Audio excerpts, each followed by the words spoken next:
Oui, Père, venons à toi ce matin. Nous voulons nous prosterner devant toi. Nous voulons nous humilier devant toi. Parce que c'est toi seul qui dois régner dans nos cœurs. Et c'est toi qui dois être le premier. C'est toi qui dois être assis sur le trône. Et nous voulons vraiment être à ton écoute ce matin encore et recevoir de toi tes instructions, Seigneur, tes enseignements, tes exhortations, Seigneur, aussi tes avertissements aussi. Seigneur, nous voulons vraiment nous soumettre à toi et t'obéir en toutes choses. Au nom de Jésus-Christ, Amen. C'est ce que nous voulons, non? Nous voulons écouter sur le Seigneur, nous voulons obéir au Seigneur. L'obéissance vaut mieux que les sacrifices. Parce que c'est ça qui est important, c'est d'abord, avant toute chose, de se soumettre à Dieu et de lui obéir. Plutôt que d'obéir aux hommes aussi, et puis à nos propres volontés. Parce que, comme même Jésus a dit dans le jardin de Gethsémane, Père, non pas ma volonté, mais ta volonté, Seigneur. Et même si ça me coûte un prix, et parfois ça coûte un prix, recherchons-nous vraiment la volonté de Dieu ou faisons-nous notre propre volonté? C'est ça qu'il faut savoir. Il faut analyser toutes choses et se remettre entre les mains du Seigneur et demander au Seigneur si réellement on est dans ses voies. Et que c'est vraiment ses pensées qui habitent en nous. Ou si c'est nos propres pensées, ou c'est les pensées de la chair ou de l'ennemi, ou du diable, parce que nous avons un adversaire aussi, il est là. Hein. C'est un grand séducteur, hein, c'est un trompeur, hein, c'est un menteur. Hein. Il séduit beaucoup de monde, hein, beaucoup de chrétiens aussi, pour les égarer loin des voies de Dieu et des pensées de Dieu. C'est pourquoi ce matin, mon exhortation, hein, parce que bon, pour certains qui disent la femme ne doit pas enseigner, donc ce n'est pas un enseignement, c'est une exhortation, mes amis. Je vous exhorte donc ce matin à écouter vraiment ce que le Seigneur a à nous dire. Et ce qu'il veut nous dire ce matin, c'est ce qui est écrit dans la parole, évidemment. Je n'invente rien. Les pensées de Dieu et les pensées de l'homme. Voilà, c'est ça le thème d'aujourd'hui. Alors prenez avec moi Ésaïe chapitre 55, versets 8 à 9, et lisez avec moi.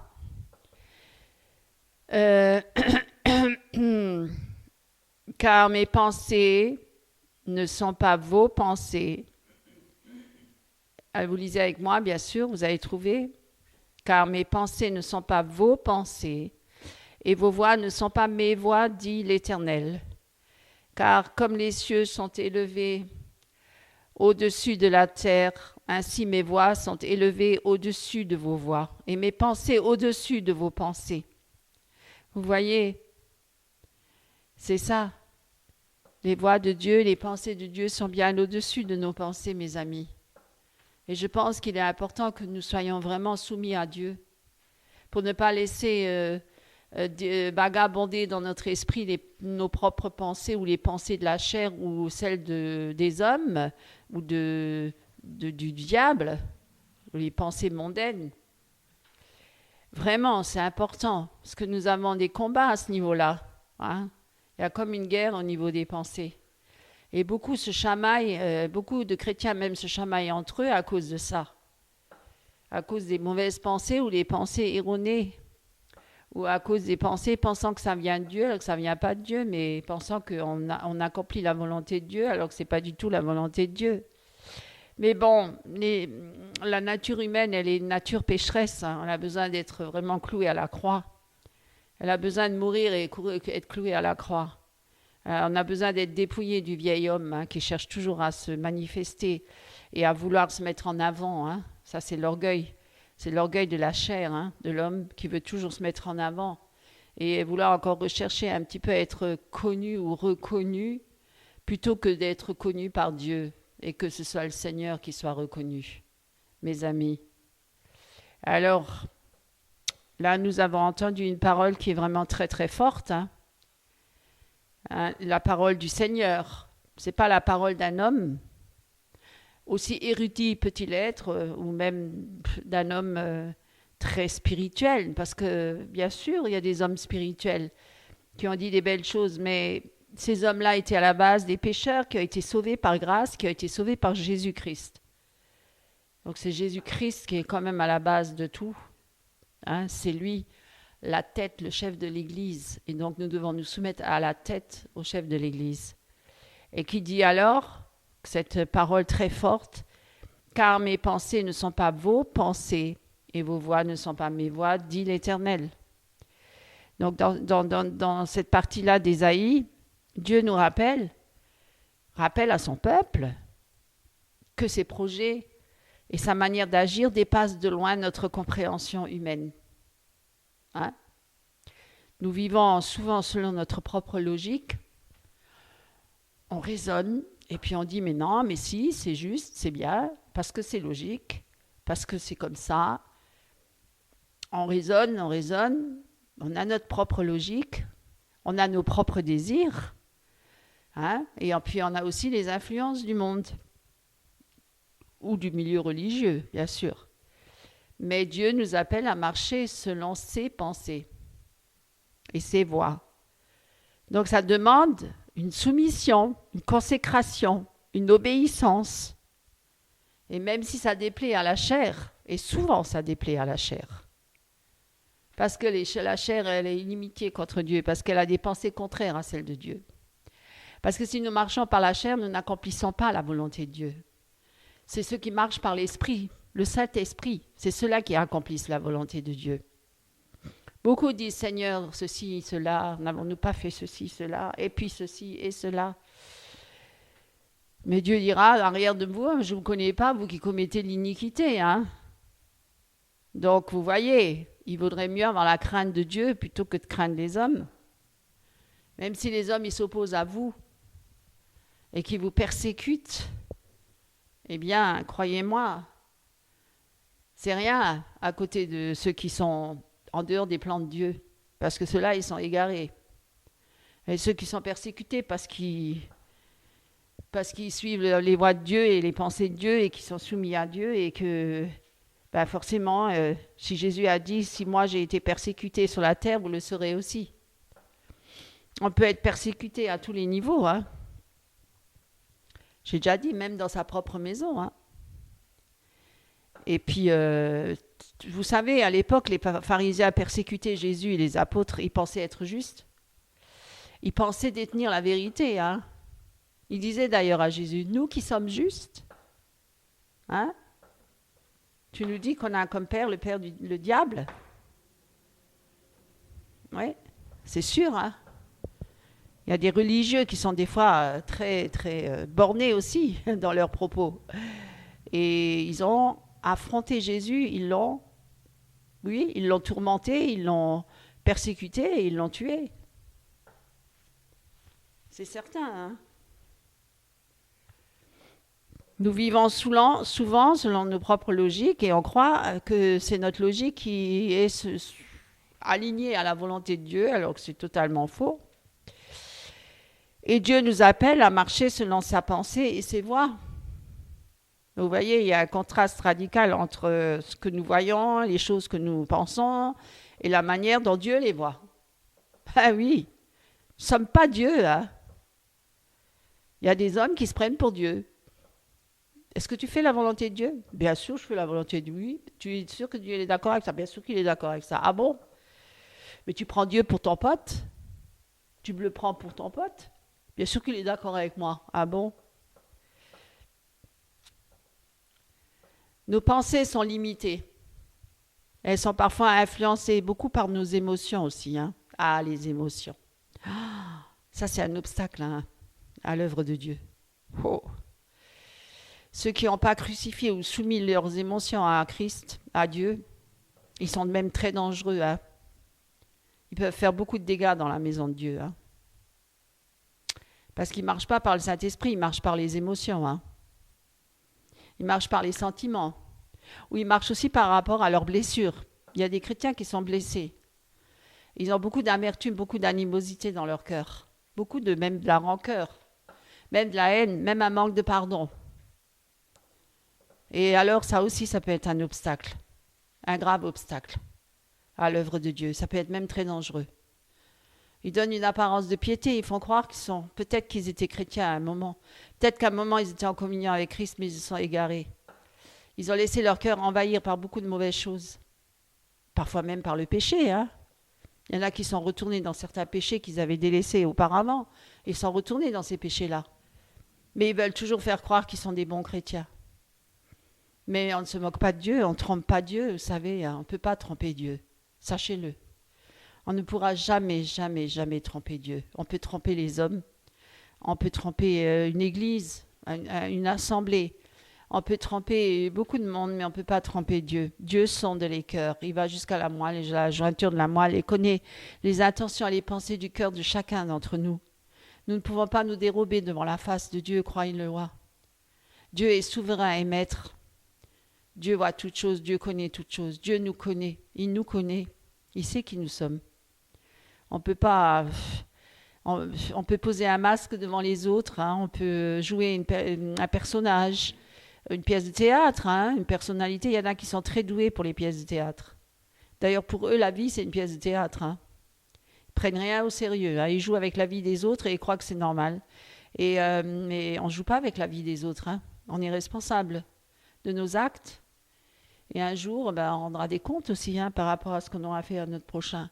Si on l'a entraîné dans des hérésies, si on est soi-même devenu un manipulateur et qu'on séduit les autres et qu'on les entraîne dans des voies qui ne sont pas celles de Dieu, c'est très dangereux. Hein. Il vaut mieux être vaut mieux pas enseigner. Je pense que parce que les enseignants en rendront d'autant plus compte à Dieu de ce qu'ils font et de ce qu'ils disent. Alors, vous voyez, si on vit par rapport à ça, et le péché, parfois, qui est aussi là dans le cœur des hommes, combien de conducteurs spirituels, combien de pasteurs vivent dans l'adultère, ou dans toutes sortes de péchés, dans l'alcoolisme, hein, ou bien l'amour de l'argent, etc., etc. Puis il y en a qui ont des accès de colère, hein, ils sont très colériques. Ils ne savent pas se maîtriser, ils ne maîtrisent pas leur caractère exécrable. Mais ils viennent devant la chair et puis ils montrent une belle façade. Mais par derrière, dans la vie quotidienne, tous les jours, le quotidien, dans la famille, auprès de son épouse ou de son époux, là on voit qui est le vrai chrétien, le caractère de chacun. Et Dieu, il regarde dans ces détails-là. Dieu regarde, Dieu voit, Dieu sait toutes choses. Dieu sait toutes choses. On ne peut pas se dérober devant la face de Dieu, mes amis. Et oui, hein. Voilà. Et donc, on veut influencer les autres, mais on n'est pas du tout soumis à Dieu et pas du tout dans les voies de Dieu. Et Dieu, il a une vision parfaite. Et puis bon, il y a des hommes de Dieu qui sont très querelleurs, hein. Disputeurs de mots, querelleurs, très mauvais. Hein. Là, Dieu est un Dieu qui donne la paix, hein.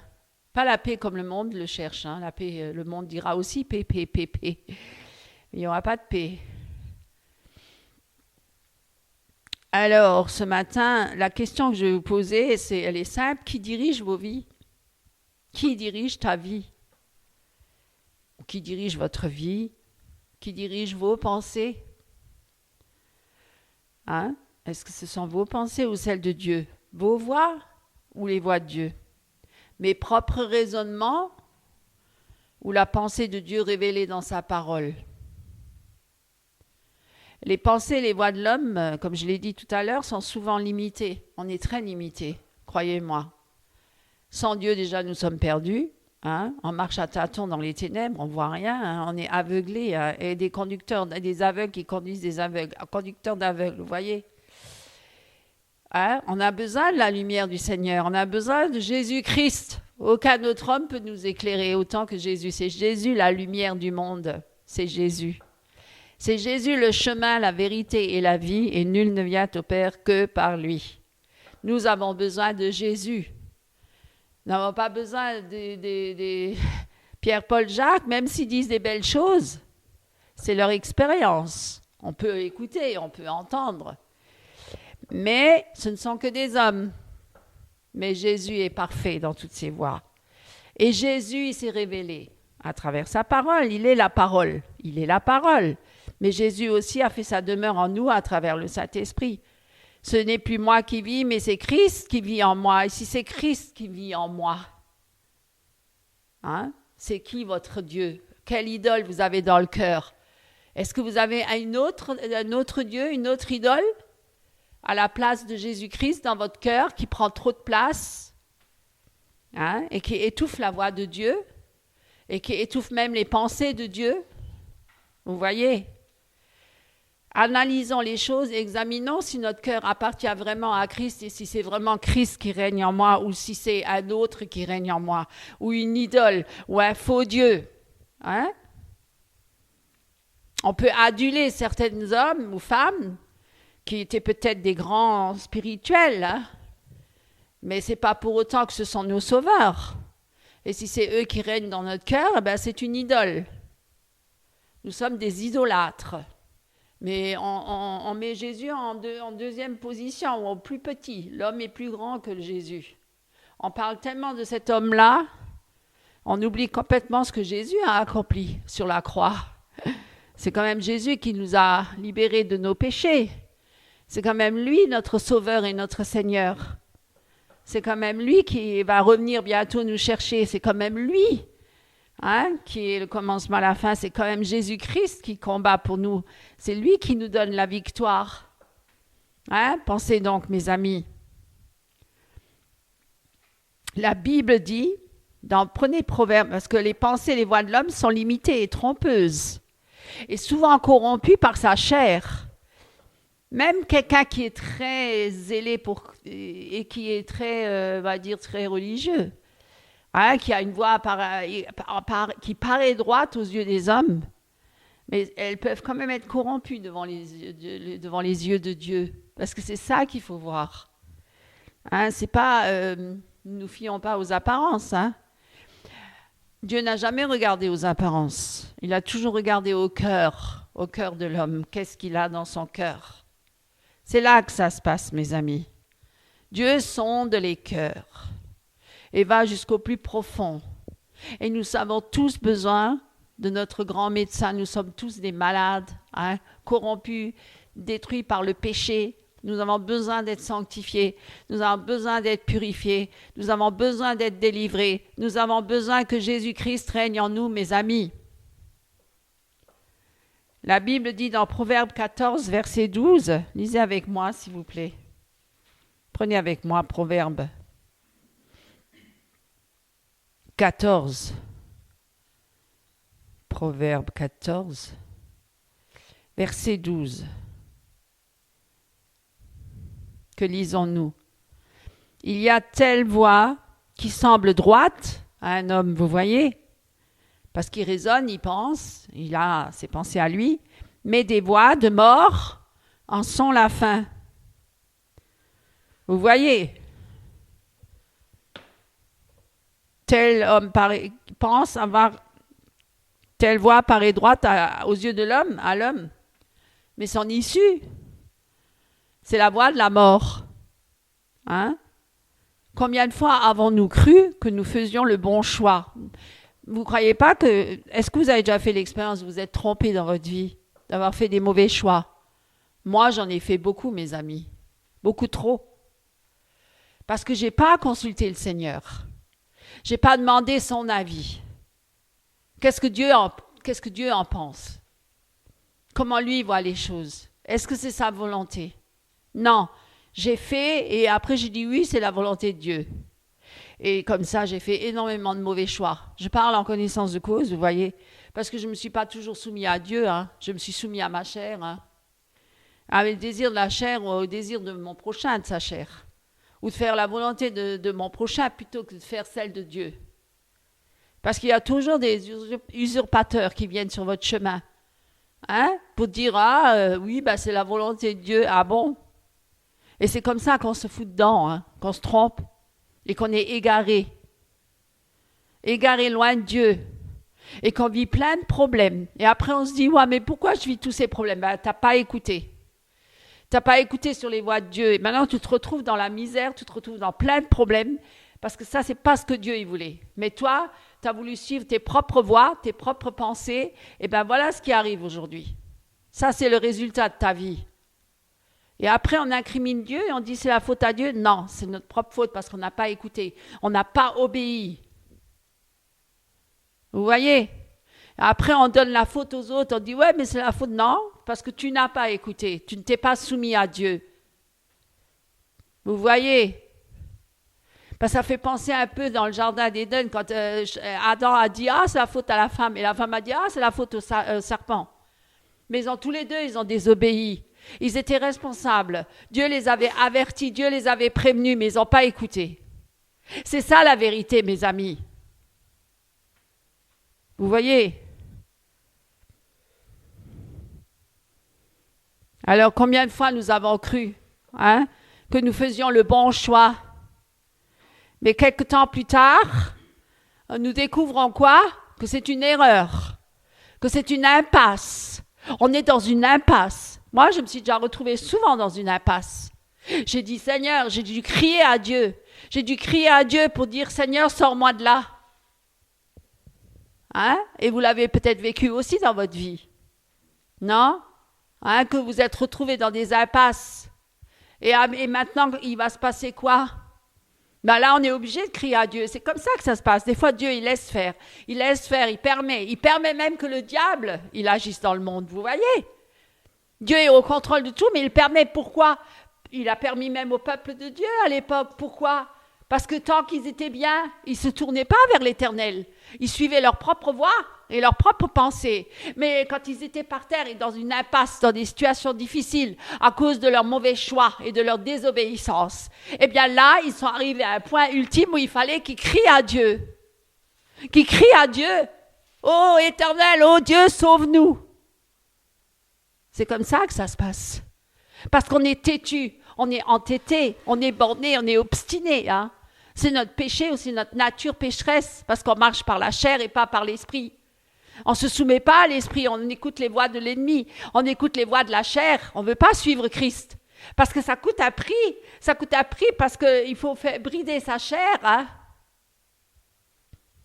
Il faut marcher à contre-courant du monde. Et oui, et alors? On se retrouve dans une impasse. On n'a pas voulu écouter. Il y en a mais certains qui disent, mais moi, c'est la faute à Dieu. Non, c'est pas la faute à Dieu. Jamais c'est la faute à Dieu. La sagesse de Dieu, elle est parfaite. Jamais Dieu nous conduirait dans une impasse. C'est parce que nous-mêmes, nous laissons, par le diable aussi, mais nous aussi, notre chair, notre désobéissance, notre nature orgueilleuse qui veut marcher sans Dieu, eh bien, nous allons dans des voies qui sont contraires à Dieu. Et après, on se retrouve dans des impasses, dans des pièges. Et là, qu'est-ce qu'il faut faire? Dans le désespoir, on crie à Dieu. Certains, d'autres même pas. D'autres, ils périssent parce qu'ils ne veulent pas crier à Dieu. Ils veulent crier à des faux dieux. Ils se tournent encore vers des faux dieux, des idoles. Ils sont encore aveuglés. Ils veulent encore chercher autre chose, un autre moyen pour sortir de leur désespoir. Ils ne crient pas au Dieu. Dieu, il tend la main. Dieu est vivant. Dieu est miséricordieux et grâce. Il a dit, invoquez-moi. Invoquez-moi. Et détournez-vous de vos mauvaises voies. Je vous tends la main et votre pays, je le guérirai. Oui, si vous revenez à moi pleinement de tout votre cœur. Ne résistez pas. Renoncez à vos vies, lâchez prise. Certains n'ont pas lâché prise. Et après, on se retrouve dans des situations, on se dit, mais qu'est-ce que je fais là? Et pourquoi je vis ça? Mais c'est tes mauvais choix, mon ami. C'est ta désobéissance. Après, on incrimine Dieu. On dit, ouais, mais Dieu, pourquoi il ne me donne pas ça? Pourquoi je ne suis pas riche? Ah oui? Vous voyez? Un exemple. Nous ne consultons pas Dieu, Jonas, vous connaissez l'histoire de Jonas? Dieu lui dit, va à Ninive. Il lui donne un ordre. Il lui donne un ordre bien précis. Dieu, il est très précis dans ses ordres, dans ses voies, dans ses pensées. Il est très précis quand il nous dit une chose. Va à Ninive. Et lui, qu'est-ce qu'il dit, lui? Qu'est-ce qu'il pense? Autrement. Non, il ne veut pas se soumettre. Non. Il dit, je pars à Tarsis. Voilà, il fait contraire à l'opposé de ce que Dieu lui dit. Dieu l'envoie à Ninive, mais Jonas, il suit quoi? Sa propre pensée, pas celle de Dieu. Vous voyez? Et puis il fuit à Tarsis. Vous pouvez lire ça dans Jonas. Je ne vais pas vous lire toute l'histoire parce que c'est très long. Je peux juste vous dire le résultat de tout ça. Le résultat de tout ça, il s'est retrouvé sur un bateau. La tempête s'est déchaînée sur le bateau. Que même ceux qui étaient sur le bateau, tous les matelots, ils ont commencé à avoir peur. Ils ont invoqué leur faux Dieu, mais ça ne s'arrêtait pas. Alors ils se sont tournés vers vers Jonas, pardon. Et ils ont dit, mais comment ça se fait que tu as quoi comme Dieu? Moi j'ai le Dieu, c'est l'Éternel, le Créateur du ciel et de la terre. Invoque-le ton Dieu pour que la tempête s'arrête. Elle s'est arrêtée, mais ils l'ont jeté Jonas par-dessus le bord. C'est là que ça s'est arrêté. Ils ont jeté Jonas par-dessus le bord du bateau. Et il s'est retrouvé dans la mer. Vous connaissez l'histoire? Ils ont été pris de panique, ils ont pris peur. Il y a eu un jugement, ils ont jeté Jonas par-dessus le bord du bateau. Et puis, qu'est-ce qui s'est passé? Il y a un gros poisson qui est arrivé, une grosse baleine, et qui l'a avalé. Vous voyez? Sa voix à lui l'a amené où? Dans le ventre d'un gros poisson, la baleine.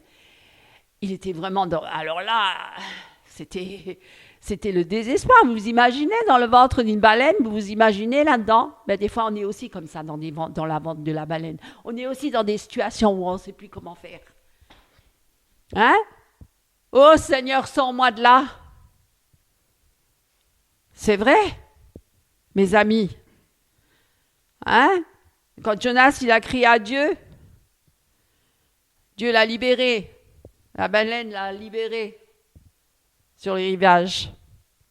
Et il a dit, ok Seigneur, je t'obéis, j'irai à Ninive. Voyez? C'est ça. Quand on suit nos pensées, on finit toujours dans la tempête. Vous n'avez pas déjà remarqué certaines tempêtes de votre vie, là? Vous êtes désespéré, vous êtes stressé, vous êtes angoissé, vous êtes crispé, vous êtes agressif, vous devenez presque même violent, vous devenez accusateur contre le monde entier. Et c'est le diable, on accuse même le diable, on dit c'est le diable. Non, c'est Dieu qui permet. Et oui, Dieu parfois permet même l'adversité. Eh oui, Dieu il permet, parce qu'il vous met dans des situations embarrassantes. Il le permet pour que vous reveniez à lui. Il vous met devant un mur pour que vous ne puissiez pas aller plus loin. C'est pour vous sauver. Parfois, il met des sentinelles sur votre chemin pour vous avertir. Mais vous ne les écoutez pas, vous êtes bornés. Il les met sur votre chemin pour vous dire « Halte là, tu n'es pas sur une bonne voie, tu es sur un mauvais chemin, reviens à moi !» Mais on n'écoute pas. Combien des prophètes ont été envoyés parmi le peuple de Dieu sous l'Ancienne Alliance? Ils n'ont pas écouté, ils ont préféré les lapider. La nature humaine pécheresse, c'est comme ça, l'orgueil de l'homme, qui ne veut pas se soumettre à Dieu, qui veut désobéir, qui veut faire sa propre volonté, ses propres désirs. Combien ont été tués parmi ces prophètes? Même certains prophètes, ils disaient, mais ils vont me tuer, Seigneur. Ils ne m'écouteront pas. Là, pour une fois, avec Jonas, Ninive a écouté, parce qu'il devait aller là-bas justement en tant que prophète pour les avertir que s'ils ne détournaient pas de leur mauvaise voie, Dieu allait les détruire. Ils se sont mis à genoux par terre avec le sac et la cendre et ils ont imploré l'Éternel. Et Dieu leur a pardonné, vous voyez. Dieu est bon, Vous voyez. Pierre, vous connaissez l'histoire de Pierre? Quand Jésus annonce sa mort, Pierre, il était de bonne intention, avec ses sentiments, son sentimentalisme. Vous voyez? C'est tellement trompeur. Nos sentiments même sont trompeurs. S'ils ne sont pas soumis à Dieu, par sa chair, il a raisonné. Parce qu'il n'avait pas voulu. Il a dit, oh non, à Dieu ne plaise. Parce qu'il a dit qu'il allait mourir, Jésus. Il a dit, oh non, à Dieu ne plaise. Vous le lirez, le passage. Dans Matthieu, chapitre 16, versets 22 et 23. Prenez avec moi. Matthieu, chapitre 16.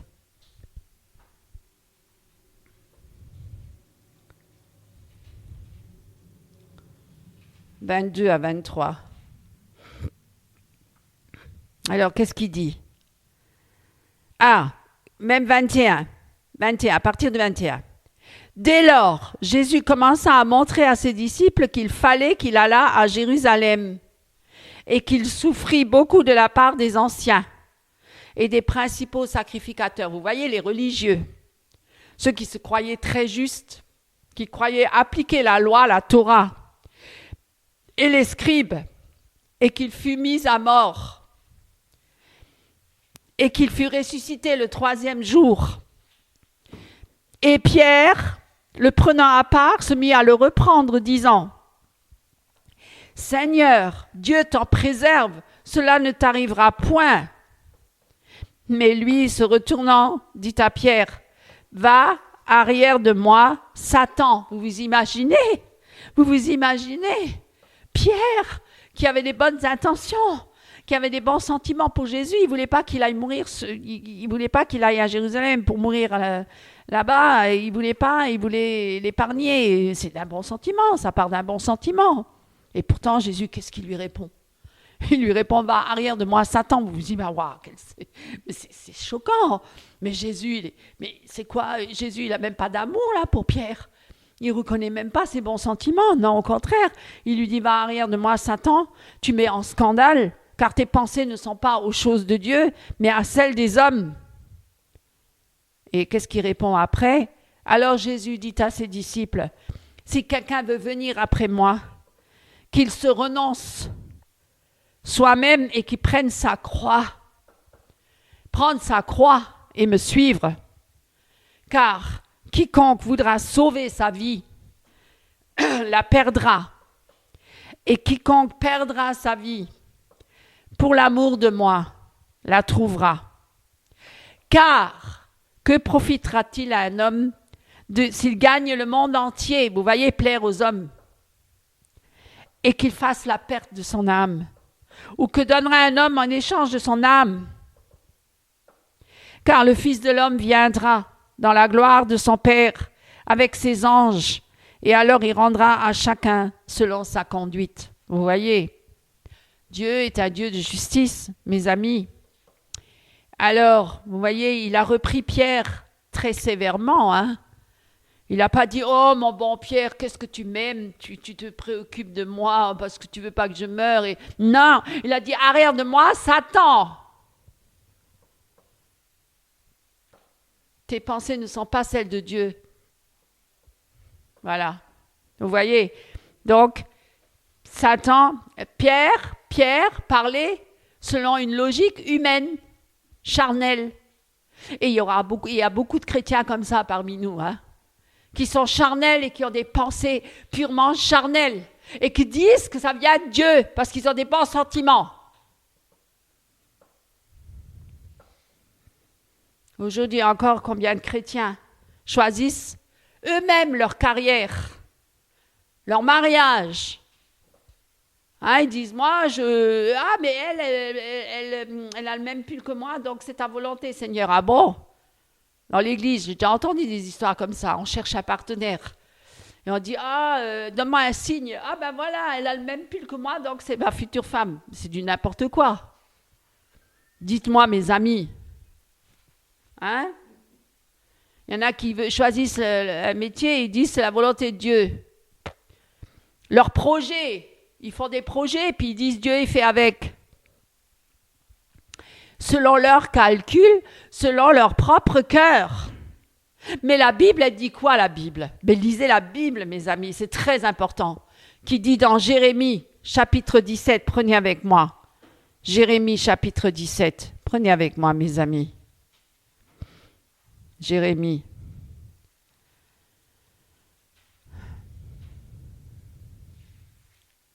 C'est un prophète, hein ?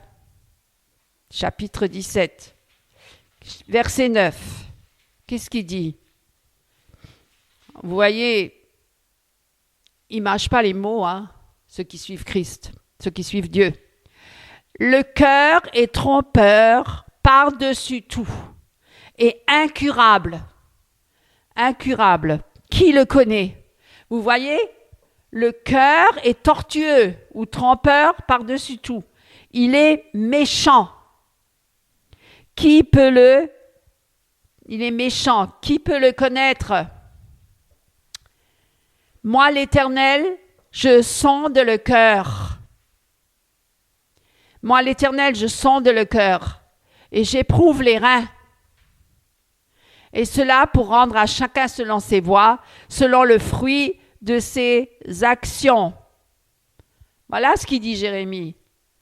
Le cœur est trompeur par-dessus tout. Il est tortueux, il est méchant. Qui peut le connaître? Hein? Il est incurable. Vous vous imaginez, incurable. On a besoin de Jésus-Christ pour avoir changé, avoir un cœur nouveau. C'est pour ça qu'il faut naître de nouveau. Parce que l'homme naturel, il n'y a rien de bon dans son cœur. Rien. Mais vous voyez des gens autour de vous là qui font des belles œuvres. Oh, mais il est quand même gentil, il est quand même bon. Non. Mettez-le dans une situation un peu pas facile pour lui. Mettez-le dans une situation qui ne lui plaît pas à sa chair. Et vous allez voir s'il est encore tellement gentil. Hein? Moi, l'Éternel, je sonde les cœurs, j'éprouve les reins. Et cela pour rendre à chacun selon ses voies, selon le fruit de ses actions. Certains chrétiens, ils ont le cœur trompeur et ils ne cherchent pas la pensée de Dieu. Ils suivent leur propre logique. Je n'ai pas besoin de prier. J'ai l'expérience. Et je sais que Dieu, il est avec moi. Ah bon? Ah ouais? D'autres choisissent, je parlais tout à l'heure du conjoint, ils choisissent selon l'apparence ou l'argent. Et il a un bon métier. Bon, alors c'est bien, tu peux te mettre avec. Au moins, il travaille. C'est déjà une bonne chose. Ah bon? Mais est-ce que c'est la volonté de Dieu? Hein? Dites-moi, mes amis. Oh, il est beau, il est intelligent. Ah ouais? Mais ça suffit pas. Le diable aussi, il est beau et intelligent. Oui, mes amis. Comment vous raisonnez? Vous raisonnez d'une manière purement charnelle, mes amis. Oh, elle est belle. Oh oui, elle parle bien, elle est gentille, elle est douce. Ah oui, mais ça suffit pas. Vous voyez? C'est ça le problème. C'est que nous, on a une tendance à raisonner d'une manière purement charnelle. Ah oui, ben voilà, on ne veut pas froisser personne, donc on fait avec, hein. Certains prennent des décisions pour beaucoup de choses sans consulter Dieu. Et après, ils se retrouvent liés. Hein, vous savez que quand on fait un mauvais choix de partenaire, on peut se retrouver lié toute une vie dans des situations de misère, hein, qu'on se demande pourquoi on vit ça. Mauvais choix. On subit des choses injustes. Mauvais choix. Lié toute une vie, parce qu'un mariage, ça lie. Alors, le mariage, si c'est un mauvais choix, ça peut devenir une prison. C'est pas un bonheur, hein, c'est pas de l'amour, hein, c'est une prison. Et beaucoup vivent dans les prisons.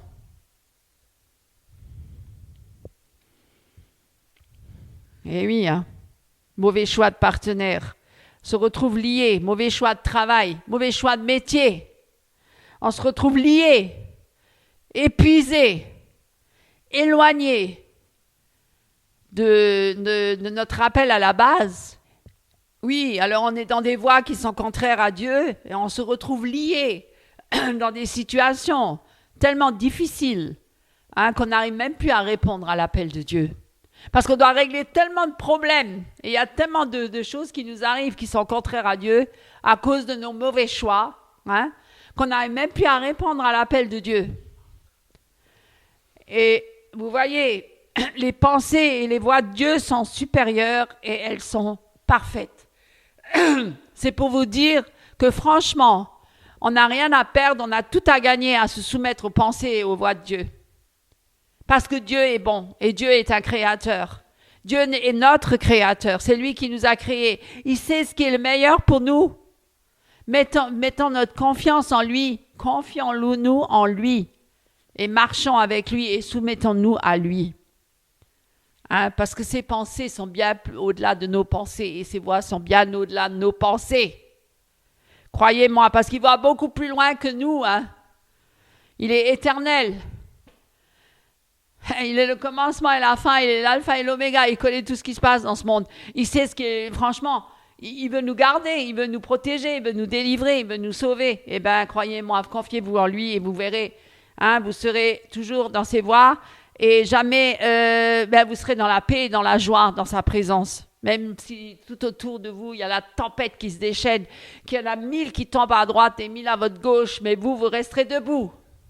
Vous connaissez ça? Hein? Ben oui, c'est ça.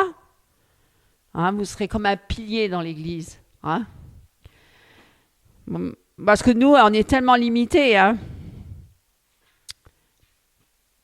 Dieu dit dans Ésaïe 55, verset 9, « Autant les cieux sont élevés au-dessus de la terre, autant mes voix sont élevées au-dessus de vos voix. » Parce que nous, on est limités à la terre. Hein? On a des pensées de la terre, oh Seigneur, donne-moi ceci, donne-moi ça, donne-moi. Mais toujours pour cette vie-là, ici présente. Mais Dieu, il va bien au-delà, Dieu, il est éternel. Il voit dans l'éternité pour nous, vous voyez ça? Vous comprenez ça? Pour notre patrie céleste. Parce que nous ne sommes que des voyageurs et des étrangers sur la terre. Nous sommes des citoyens des cieux, mes amis. Nous sommes des citoyens célestes. Nous sommes des enfants de Dieu, des enfants de lumière. Et notre but, il est céleste, il n'est pas terrestre. Notre patrie, elle est céleste.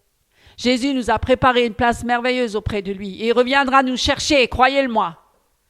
Restez fidèles à lui, vigilants. Marchez avec lui, ça y est, obéissant. Son retour est proche. Sanctifiez-vous.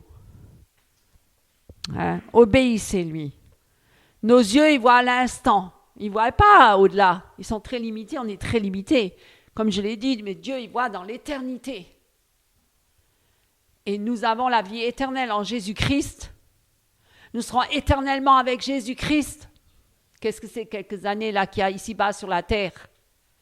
Dites-moi, mes amis, pourquoi vous recherchez une vaine gloire sur cette terre? Être reconnu par les hommes, d'avoir un nom quelque part. Pourquoi vous recherchez ça? Il n'y a pas besoin de ça. Le seul nom par lequel nous puissions être sauvés, c'est par Jésus-Christ. Et le seul nom qui doit être élevé, c'est Jésus-Christ. Il n'y a pas d'autre nom sur le ciel ni sur la terre qui doit être adoré, si ce n'est celui de Jésus-Christ. Sachez-le. Vous voyez? Nous, on est très limités dans notre vision, hein? Mais la vision de Dieu, elle est au-delà. Regardez, quand il y avait le peuple de Dieu qui était devant la mer Rouge, il y avait derrière Pharaon avec ses soldats qui les poursuivaient. Et le peuple a désespéré. Il a dit à Moïse, ah, mais tu nous as ramenés jusqu'ici, et maintenant, on fait quoi? Parce qu'ils étaient limités dans leur vision. Ils ne voyaient pas plus loin que leur bout du nez. Ils voyaient la mer fermée. Comme nous, parfois, on voit des portes fermées, on voit des situations qui sont fermées. On est bloqué, on ne sait plus quoi faire. Mais Dieu, il voit au-delà de ça. Et qu'est-ce qu'il a dit? Et Moïse a dit, regardez comment l'Éternel va agir et va vous délivrer. Parce qu'ils ont accusé Moïse, bien sûr, et Dieu. Tu nous as amenés jusqu'ici, et maintenant, qu'est-ce qu'on fait? Il y a Pharaon qui nous poursuit, il va nous détruire. Pourquoi tu nous as sortis de notre esclavage? On n'avait qu'à de rester là-bas. Parfois, certains, ils voudraient bien retourner dans leur péché ou dans leur passé, hein? Ils voudraient bien retourner là. On était mieux là. Hein? Parce que là, maintenant, qu'est-ce qu'on vit là? On n'a que des problèmes là. On se retrouve devant la mer fermée. Eh oui. Et Dieu, il montre à travers Moïse. Regardez, et la mer s'est ouverte, et le peuple est passé à travers la mer Rouge à pied sec. Et derrière lui, hein, Pharaon qui se poursuivait, mais le peuple a traversé jusqu'au bout. Et quand ils étaient jusqu'au bout de l'autre côté, Dieu a refermé la mer et toute l'armée a été engloutie. Mes amis, gloire à Dieu, nos ennemis sont engloutis. Au nom de Jésus-Christ, nos ennemis sont engloutis. Nous n'avons pas besoin de nous préoccuper, de nous soucier. Dieu est là.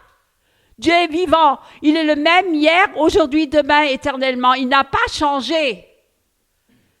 Il est le même. Et si vous croyez que vous êtes devant un mur ou devant la mer qui est fermée, une porte fermée, une situation fermée, rien n'est impossible à Dieu. Un obstacle ou quoi que ce soit, Dieu, il peut enlever ça en un clin d'œil, mes amis.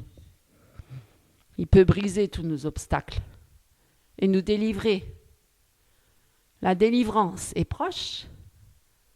Notre liberté en Jésus-Christ, mes amis. Hein? Nous, nos yeux, ils voient l'instant. Ils sont « Oh, Seigneur !» Il y en a qui paniquent. Oh, qu'est-ce qu'on fait? Il y en a qui tapent dans les murs, ils cassent tout. Ils crient. Hein? C'est la vérité. Dieu, il voit toujours un chemin ouvert pour vous. Toujours. Ah oui, parce que c'est le Dieu de l'impossible. Vous le savez, ça? Le Dieu de l'impossible. C'est le Dieu des miracles. Le Dieu vivant. C'est un grand Dieu, c'est pas un petit Dieu. Il y en a qui le réduisent à un petit Dieu, là, tout petit, là, comme ça. C'est un grand Dieu. Vous avez vu comment il a créé le ciel et la terre et tout l'univers, mais nous, qui sommes-nous, là? Pourquoi nous limitons tellement Dieu? Hein? Ne le limitons pas. Laissons-le agir dans nos vies. Arrêtons de mettre des freins. Vous mettez des freins.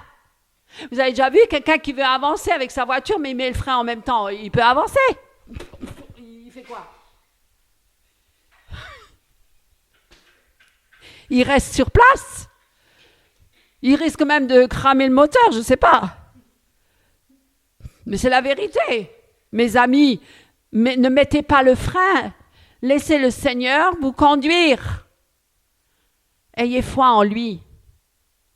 Hein, quand il a dit à Pierre, quand Jésus marchait sur l'eau, il lui a dit, Pierre, « Oh Seigneur, je veux te rejoindre. » Ben, sors de la barque, viens, marche. Mais il a regardé Jésus, il a marché sur l'eau. Hein. Et du coup, il a vu que, « Waouh, Seigneur, je vais me noyer. » Voilà, parce qu'il a regardé à ses circonstances. Il a regardé là, en bas, à sa vie, là. Eh bien, il allait se noyer. Jésus a dit le récupérer. Manque de foi? Manque de foi? Manque de foi. Mes amis, augmente notre foi, Seigneur. Augmente notre foi, aide-nous.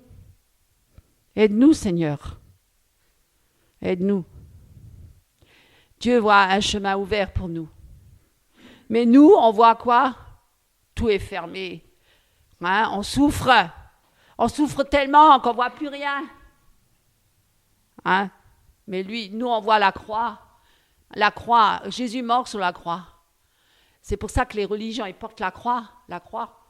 Mais ce n'est pas ça. Ça, c'est la mort. Mais Jésus, il est ressuscité d'entre les morts. Il est vivant aujourd'hui. Il n'est plus sur la croix. Sachez-le. Il est assis auprès du Père, à la droite du Père. Et nous, on est avec lui spirituellement, assis avec Christ au plus haut des cieux. C'est écrit dans la parole. Lisez la parole. Lisez la parole. Ça, c'est une arme du chrétien. Il faut la saisir, parce que l'ennemi veut vous faire douter de ça. L'ennemi veut vous faire douter de ça. Oh, mais il ne faut pas être charismatique. Ah bon? Qu'est-ce que ça a à voir?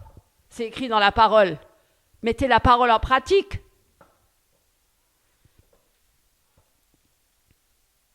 Abraham, connaissez l'histoire d'Abraham? Hein? Dieu lui dit de quitter la patrie, son pays, où il devait aller par la foi. Hein?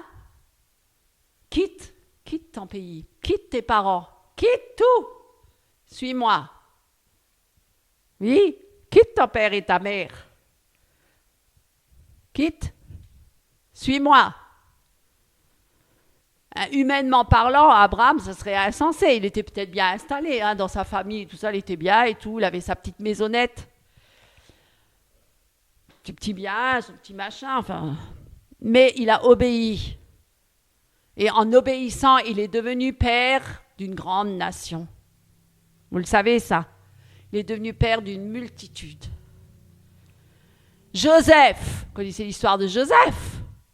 Oh, elle est extraordinaire, hein? Waouh! Franchement, Joseph. Qu'est-ce qu'il a vécu, Joseph, hein?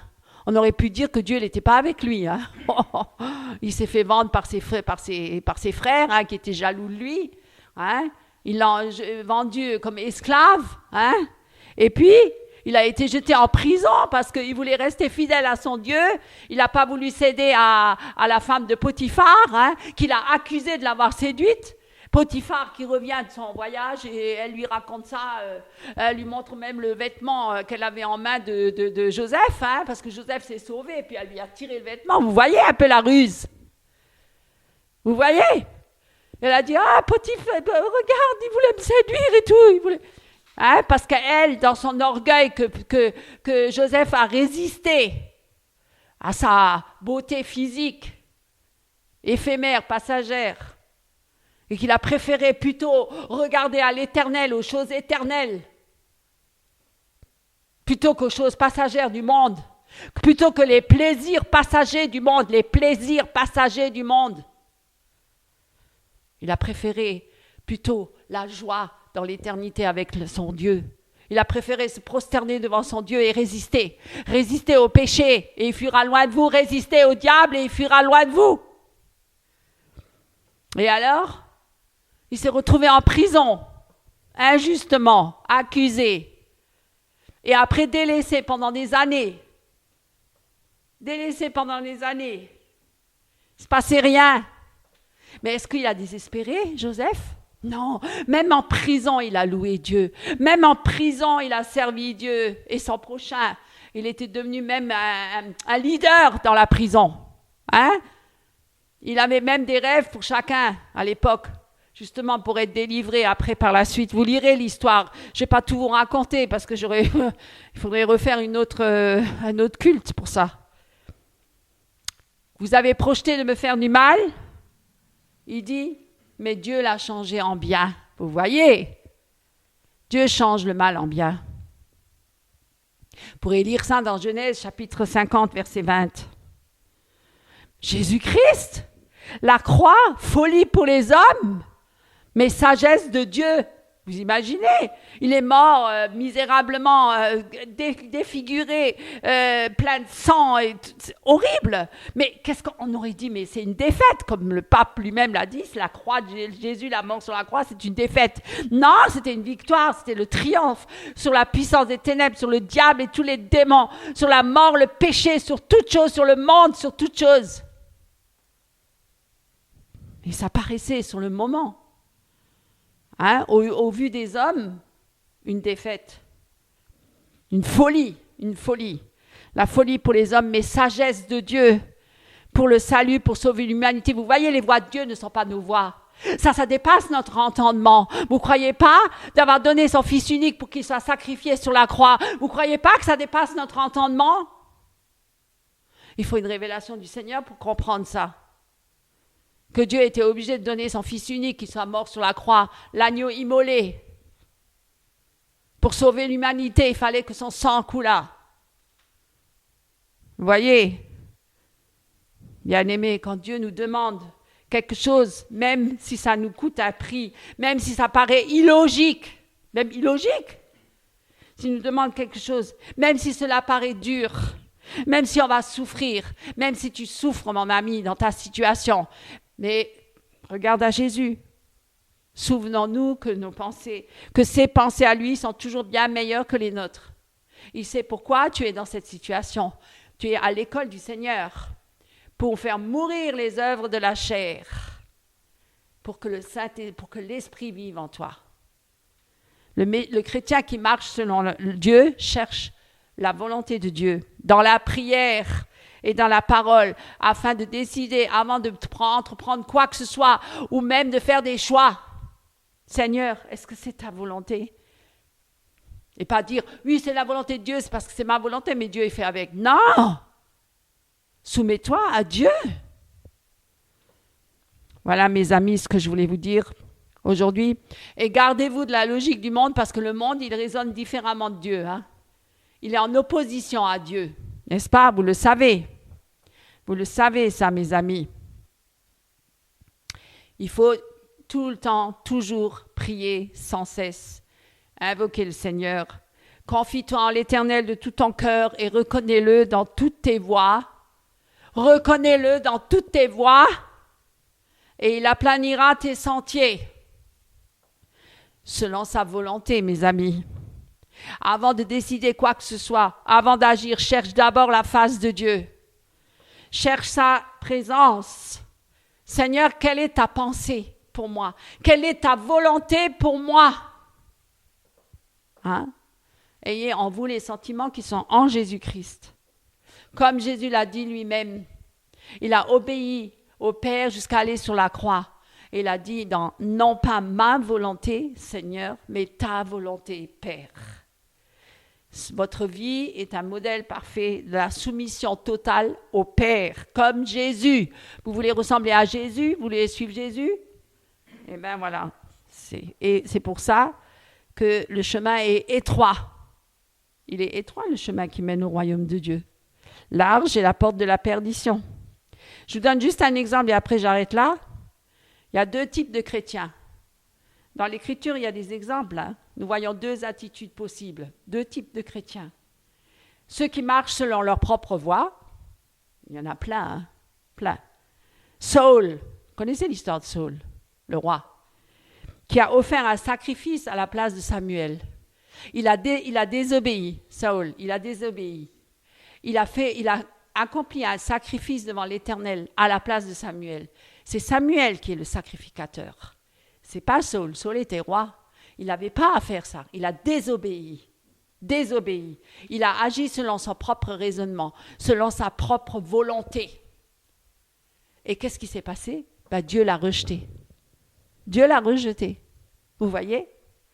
Il a perdu son royaume. Vous pouvez lire ça, hein? Lisez ça dans 1 Samuel chapitre 13. Lisez chez vous et vous verrez. Vous croyez que Dieu, hein, il n'est pas un sentimentaliste. Dieu est Dieu. Il est saint.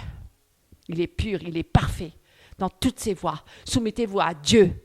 Vous n'êtes pas Dieu. Vous n'avez aucun pouvoir. Votre vie peut vous être ôtée à n'importe quel instant. Hein? Le souverain maître de toutes choses, c'est Dieu. Mes amis, ceux qui marchent selon la volonté de Dieu, voilà ce que Dieu agrée. Hein, et il donnera la victoire à ceux qui marchent avec Dieu. Toujours. Ceux qui marchent dans la chair, selon leurs émotions, leurs calculs personnels et tout ça, ils sont souvent très instables. Vous avez déjà vu des chrétiens très instables, très nerveux? Moi, j'en connais. Hein. Et ils sont stériles dans leurs fruits. Ils ne portent pas de fruits. Ils ne portent pas de fruits pour le royaume. Aucun fruit. Rien. Non. Ceux qui marchent dans la foi, soumis au Saint-Esprit, le chrétien spirituel, il abandonnera sa vie à Christ, à la direction de Dieu, il porte du fruit même dans l'épreuve. Vous connaissez des grands hommes de Dieu qui ont vécu des grandes épreuves. Il y en a même qui ont perdu leur conjoint, hein? Même parfois leurs enfants. Certains sont persécutés, ils ont été tués. Leurs femmes, leurs enfants. Ça coûte un prix parfois. Hein? Voilà, mes amis, c'est ce que je voulais vous dire ce matin. Et que le Seigneur vous bénisse. Amen. Bonjour mes frères et sœurs en Christ.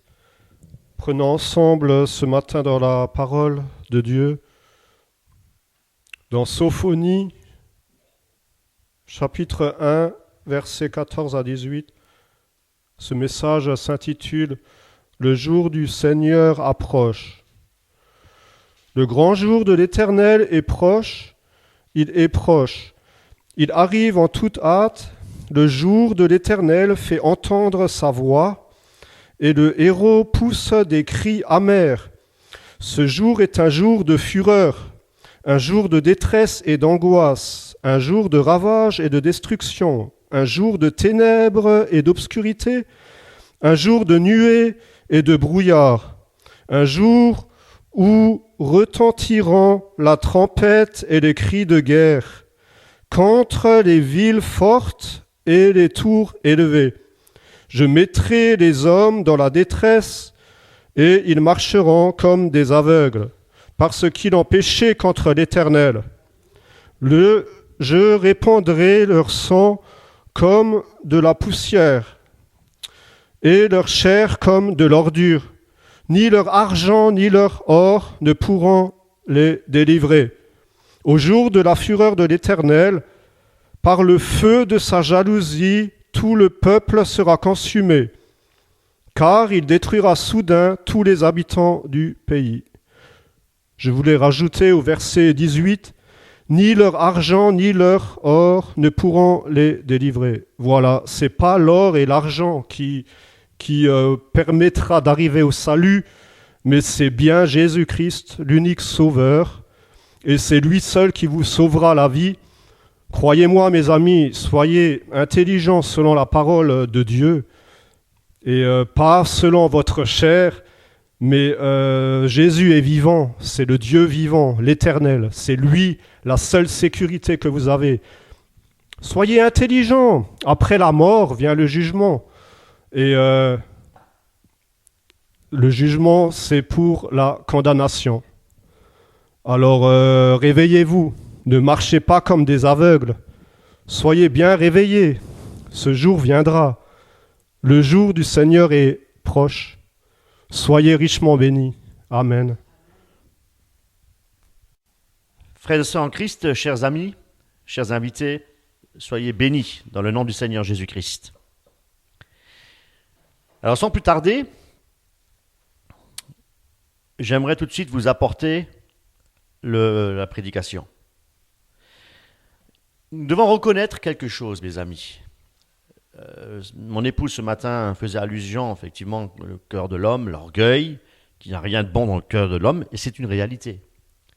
L'homme veut toujours dominer, régner. Pardon ? Briller, tout à fait. L'homme veut briller. Alors, très souvent de fois, on regarde d'abord les autres, le problème chez les autres, que de regarder d'abord chez nous, de regarder nous-mêmes. Et on voit facilement leurs faiblesses, leurs manquements, les erreurs qu'ils font. Alors on les critique facilement. L'esprit de critique, il est là. On critique leurs idées, leurs paroles. On critique leurs idées s'ils ne sont pas d'accord avec ce que nous en pensons. Voyez-vous ? S'ils pensent autrement que nous, alors ça peut susciter de l'orgueil au fond de notre cœur, de la jalousie. On veut toujours que les gens soient d'accord avec nous, avec nos idées. Mais ce qu'il y a, c'est qu'on oublie très facilement que les autres peuvent aussi voir en nous des problèmes. C'est pourquoi Jésus, ce matin, nous pose une question très directe. Nous connaissons tous par cœur Matthieu 7, 3, quand il dit « Pourquoi vois-tu la paille qui est dans l'œil de ton frère, alors que tu ne vois pas la poutre qui est dans ton œil ?» Autrement dit, nous avons souvent un regard sévère, on va dire, sur les autres, mais envers nous-mêmes, on voit que le côté positif. Eh bien, en jugeant les autres, on croit défendre la vérité, ou bien la justice, mais quelque part, en réalité, on se fatigue, on s'épuise, parce que bien souvent de fois, on se trompe, parce que c'est pas comme elle disait ce matin, mon épouse, qui connaît le cœur de l'homme ? Il n'y a que Dieu seul qui connaît le cœur de l'homme. C'est pourquoi nous devons faire très attention lorsque nous critiquons les personnes.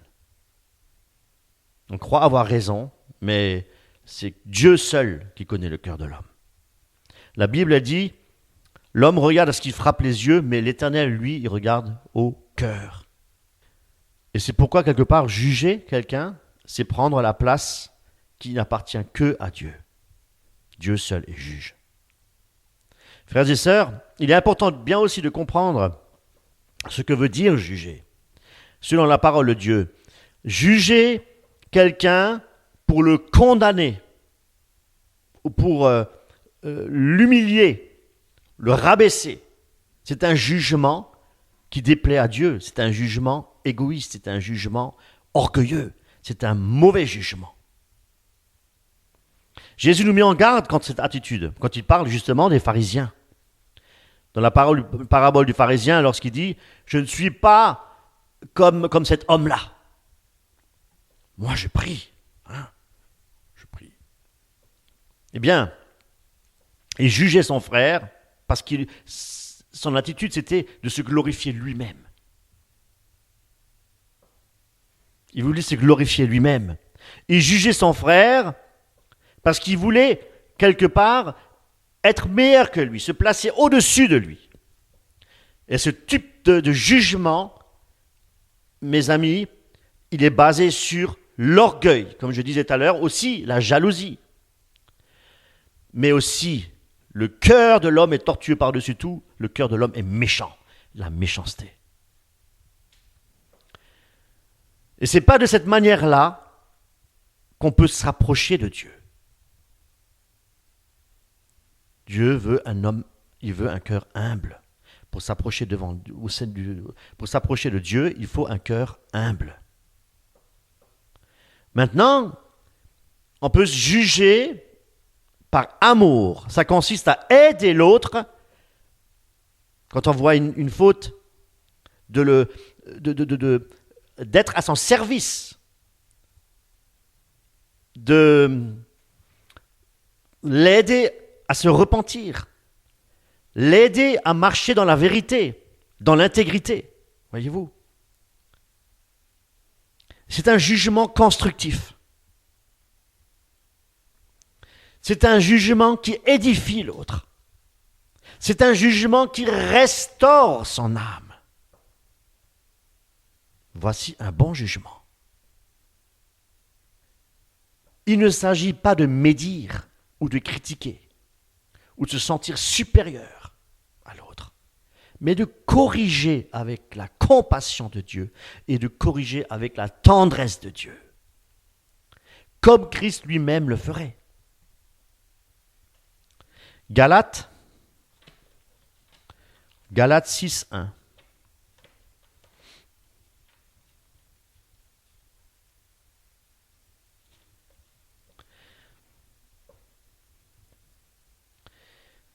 Frères, même dans le cas où quelqu'un serait pris en faute, vous, les spirituels, rétablissez-le en esprit de douceur, te surveillant toi-même, car tu pourrais bien, toi aussi, être tenté. Ici, Paul, effectivement, nous rappelle qu'il ne s'agit pas de condamner la personne dans le jugement, de la redresser avec amour, pour qu'elle soit restaurée. Pour que celui qui a péché soit repris, restauré avec douceur.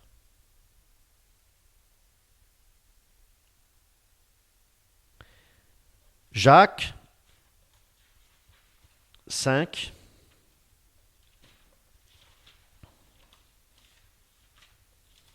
Prenez avec moi Jacques 5. Versets 19 à 20.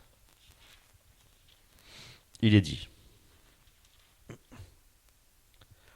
Mes frères, si quelqu'un parmi vous s'égare loin de la vérité et qu'un autre l'y ramène, qu'il le sache, celui qui ramène un pécheur de son égarement sauvera son âme de la mort et couvrira une multitude de péchés. Le but du jugement, ici, c'est la restauration de l'âme. Pour le salut, pour la vie, mes amis. Quand on va dans Samuel, il y a un exemple de Nathan et de David. Le prophète Nathan, qui avait confronté justement le roi David, après son péché avec Bathsheba, qu'est-ce qu'il a fait? Il n'a pas condamné David pour se moquer de lui ou pour le rabaisser.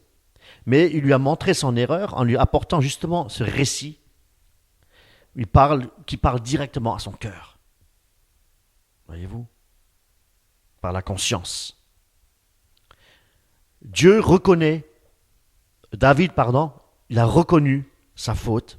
Et qu'est-ce qu'il a fait? Il s'est repenti. C'est un parfait exemple du jugement qui édifie par l'amour. Un jugement de la vérité, de l'amour et de la vérité. Donc, un jugement, s'il n'est pas constructif, c'est juger selon la chair. Quelqu'un qui est spirituel, il va juger pour servir son prochain, pour le restaurer son âme. Pour restaurer son âme. Alors, comment juger selon les Écritures?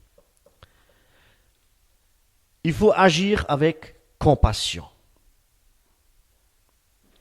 Approcher la personne avec le désir de l'aider et non pas de se venger ou de se glorifier. On devrait se concentrer sur le péché et non pas sur la personne.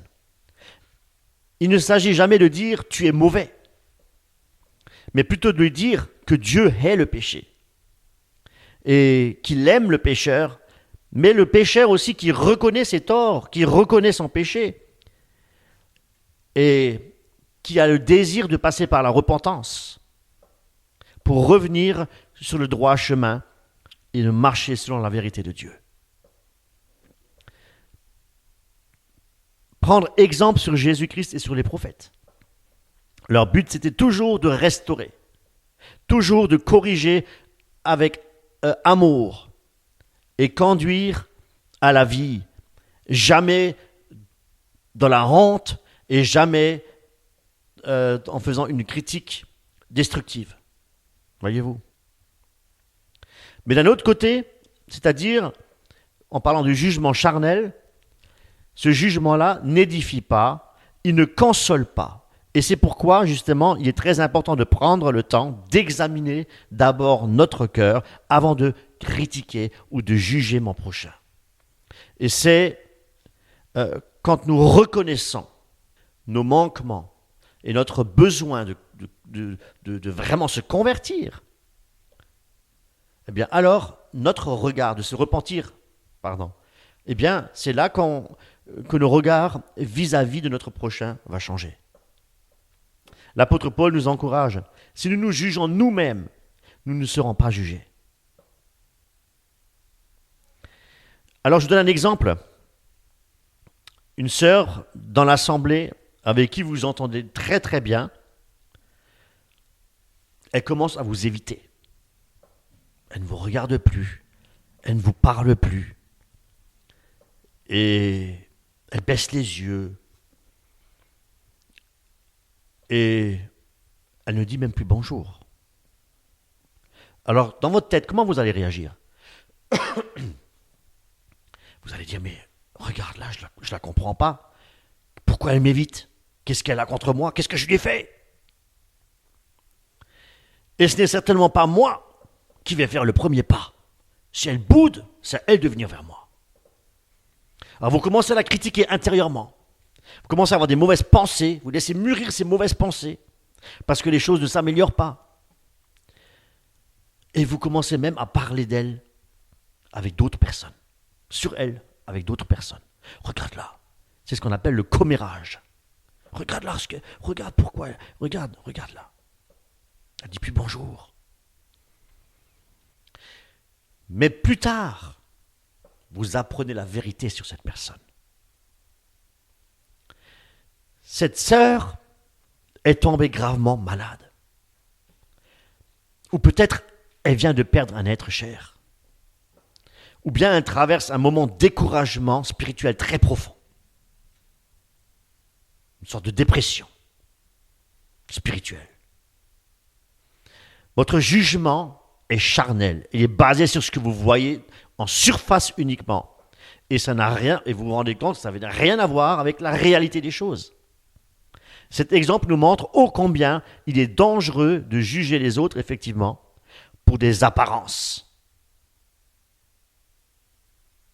pour des apparences. Et combien il est important d'agir avec compassion et compréhension. Donc avant de critiquer, priant et cherchant à comprendre, et surtout à aimer avec douceur, dans ce cas-là particulièrement, au lieu de juger, de critiquer, on s'adresse à Dieu. Seigneur, je prie pour cette personne. Je ne sais pas ce qu'elle a, mais je te la remets entre tes mains, Seigneur. Et si elle passe des moments peut-être terribles, des moments de difficulté, où elle n'a peut-être pas envie de partager, eh bien Seigneur, guéris-la, protège-la, garde-la. Voilà une bonne critique intérieure. Un bon jugement intérieur. Donc, au lieu de perdre son temps à scruter la vie des autres, on devrait plutôt prendre le temps de nous laisser éclairer par la lumière de Dieu sur notre problème, sur notre propre vie. Le jugement charnel, il est dangereux pour 3 raisons. Premièrement, il blesse les autres, il nous éloigne de Dieu et il nous prive de la vérité de Dieu. Le jugement blesse et détruit la communion fraternelle. Vous voyez ? Nous devons chercher l'unité. Mais Satan est là pour apporter la division au sein de l'unité. Il veut détruire. Quand nous jugeons les autres sans connaître leur cœur, on risque de détruire justement cette confiance d'amour et l'amour aussi dans nos relations avec cette personne. Une parole dure, une critique injuste, ou quand on regarde quelqu'un en le soupçonnant de quelque chose. Donc, on est basé sur des sentiments, sur des émotions. C'est déjà négatif. C'est déjà négatif. Et je vais même plus loin, ça se rapproche de la sorcellerie. Ça peut faire beaucoup de dégâts, ça peut faire beaucoup de mal. Des divisions. Par exemple, le jugement n'édifie pas, il divise. Voyez-vous, ce jugement n'édifie pas, il divise. La Bible dit clairement, dans Jacques, chapitre 4, verset 11,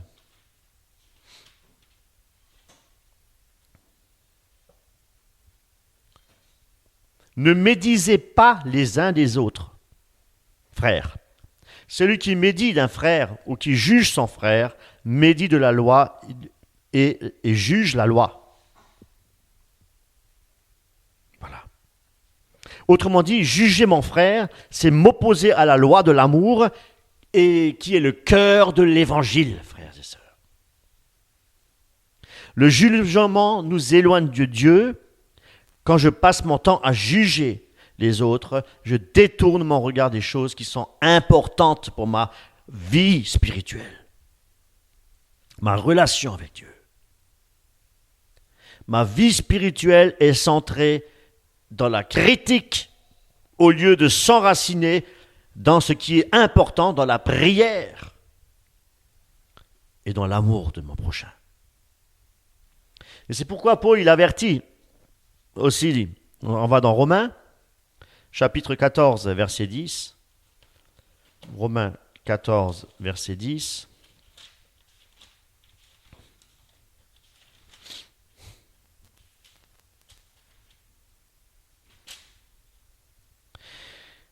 Mais toi, pourquoi juger ton frère? Et toi, pourquoi mépriser ton frère?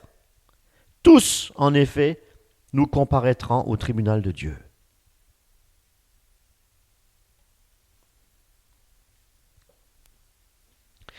Autrement dit, ce n'est pas devant mon frère qu'il faut rendre des comptes, c'est devant Dieu qu'on va rendre des comptes. Le jugement nous prive de la vérité et nous le voyons nous ne voyons qu'une partie de la chose.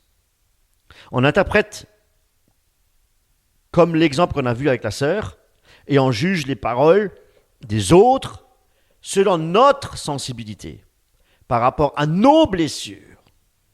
Voyez-vous? Par rapport à nos faiblesses, et même nos préjugés. Et le problème, c'est qu'on se trompe plus souvent qu'on ne le pense.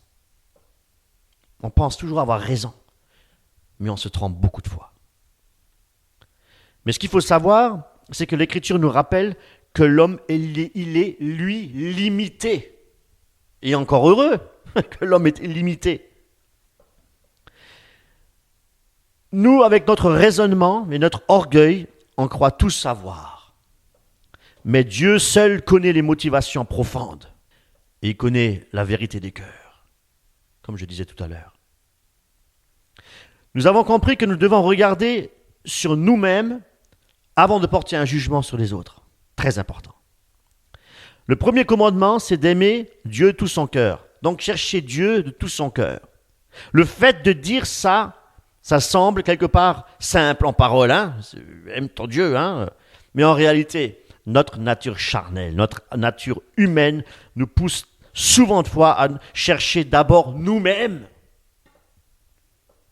Et c'est pour cette raison-là que Dieu dit « Aime ton Dieu tout ton cœur ». Parce qu'on a envie de s'aimer soi-même. Voyez-vous? On croit parfois servir Dieu, mais en réalité, on sert ses propres désirs.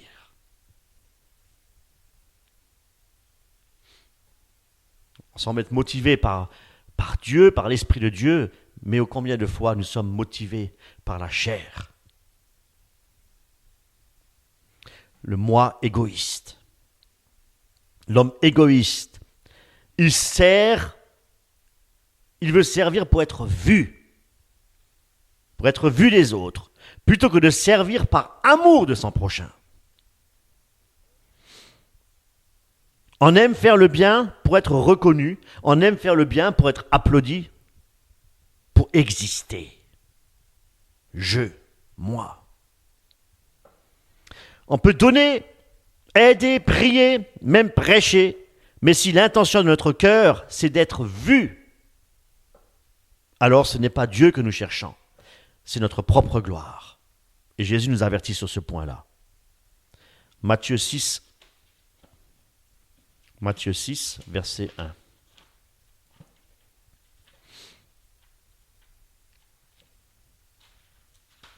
Matthieu 6, verset 1. Gardez-vous de pratiquer votre justice devant les hommes pour vous faire remarquer d'eux. Sinon, vous n'aurez pas de récompense auprès de votre Père qui est dans les cieux. Ici, on parle de récompense. Voyez-vous? Donc, si nous voulons plaire à Dieu, en obéissant à Dieu, nous aurons une récompense. Frères et sœurs, l'humilité et l'obéissance, ce sont deux piliers, mais vraiment très importants dans notre vie, dans notre marche chrétienne. Je le répète, l'humilité et l'obéissance. Ce sont des forces spirituelles, mes amis. Vous ne pouvez même pas vous imaginer à quel point ces forces-là, ces vertus-là nous rapprochent de Dieu. Vous ne pouvez pas vous imaginer l'effet que ça peut avoir sur une personne. Vraiment. Une personne qui cherche tous les jours l'humilité de cœur et l'obéissance à Dieu.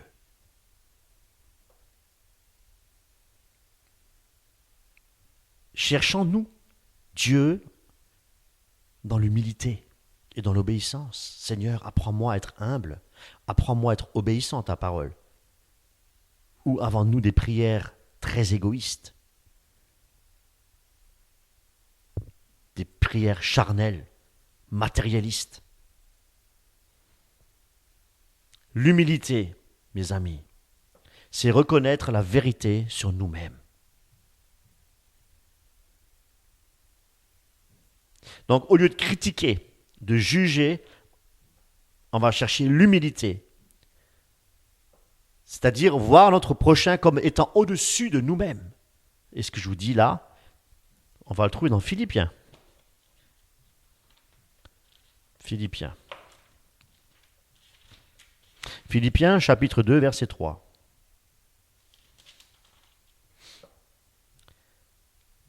N'accordez rien à l'esprit de parti, rien à la vaine gloire, mais que chacun par humilité estime les autres supérieurs à soi. Ne recherchez pas chacun vos propres intérêts, mais plutôt que chacun songe à ceux des autres. Ayant en vous les sentiments qui sont dans le Christ Jésus. L'humilité, c'est mettre l'autre avant nous-mêmes. Et c'est pas par faiblesse qu'on le fait, c'est pas par faiblesse, mais c'est par amour de son prochain et par respect, par la compassion. Être humble, ce n'est pas agir par la chair, en méprisant l'autre, en rabaissant l'autre personne, en la jugeant d'une manière négative, certainement pas. Mais c'est de reconnaître que tout ce que nous avons, tout ce que nous sommes, vient de Dieu. Tout. Que ce soit les talents, que ce soit même le succès au niveau du travail, les forces que Dieu nous donne. Rien n'est par notre mérite, tout vient de Dieu, tout est un don de la grâce de Dieu, mes amis. Et si tu es là ce matin, c'est par grâce. C'est par grâce. Tu ne peux pas vivre par toi-même. Toujours un frère qui dit toujours, on ne peut pas faire battre notre propre cœur. C'est Dieu qui donne la vie. Et c'est vrai, il a tout à fait raison. C'est un miracle de voir un cœur battre tout seul. Tout seul, on ne se soucie même pas de faire battre notre cœur. C'est Dieu lui-même qui fait battre notre cœur. Mes amis. L'orgueil nous pousse à nous croire supérieurs, meilleurs que l'autre, plus grands, plus intelligents. Mais l'humilité, lui, au contraire, il nous garde dans la vérité qui est en Jésus-Christ. Car celui qui est orgueilleux n'a pas la vie de Christ en lui, parce qu'il marche par la chair.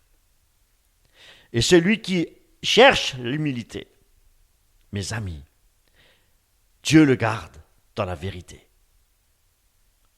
Parce que c'est Dieu qui donne l'humilité, un cœur humble. Et nous voulons un cœur humble ce matin. Nous voulons être dans l'humilité du Seigneur pour ne dépendre que de Dieu. Et nous voulons en finir avec cette chair. Nous ne voulons plus obéir à cette chair. Nous voulons obéir à Dieu, marcher dans l'obéissance et dans l'humilité, pour ne dépendre que de lui seul. Amen. Qu'est-ce que nous rappelle l'apôtre Paul? On va dans 1 Corinthiens, chapitre 4, verset 7. 1 Corinthiens, chapitre 4. Verset 7, il est dit, « Qui donc en effet te distingue? Qu'as-tu que tu n'aies reçu? Et si tu l'as reçu, pourquoi te glorifies-tu comme si tu ne l'avais pas reçu ?» Voyez-vous? Celui qui vit dans l'humilité, il ne réagit plus même face à toutes les critiques qu'on peut lui faire. Parce qu'il sait que c'est Dieu seul qui sonde le cœur et que tout vient de Dieu. Amen.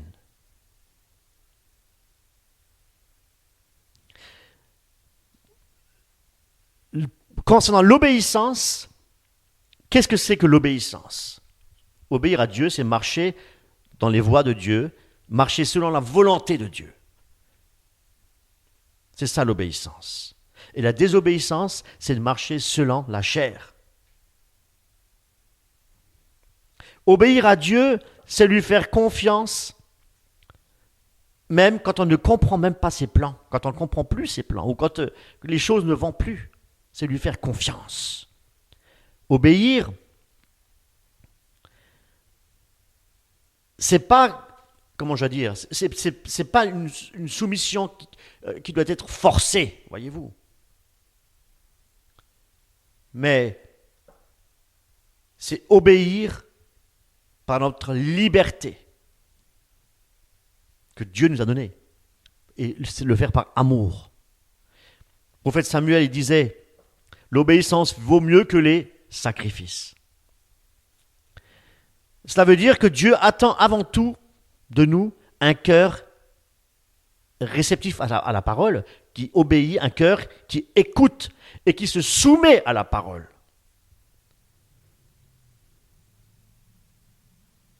Parce qu'on peut lire la parole sans l'écouter. Voyez-vous?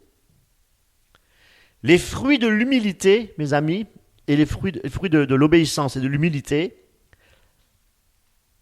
quand nous acceptons de marcher dans l'humilité et l'obéissance, on expérimente quelque chose de merveilleux, la paix intérieure.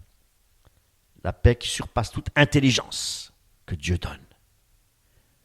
Quand on est dans la volonté de Dieu, Dieu instaure en nous, dans notre âme, il nous donne sa paix. Une paix que le monde ne peut pas donner. L'orgueil produit par contre, lui, toujours des luttes intérieures. Et on compare toujours, on veut toujours se comparer avec les autres. Et puis, jamais de paix. Mais au contraire, la jalousie, les querelles. L'humilité, lui, libère. L'humilité libère parce qu'elle nous apprend à nous contenter de ce que Dieu nous donne. Et l'obéissance ouvre les portes à la bénédiction. Vous voulez être béni, il faut obéir. Je ne parle pas forcément du matériel, Dieu peut le faire, mais spirituellement, d'abord. La priorité, ce sont les choses spirituelles. Dieu conduit ceux qui se laissent guider par lui. Comprenez? Et même quand il y a des épreuves. Jésus nous avait promis, prenez mon joug sur vous et recevez mes instructions, parce que je suis doux de cœur, parce que je suis doux et humble de cœur, et vous trouverez du repos dans vos âmes. Le repos de Dieu, la paix de Dieu.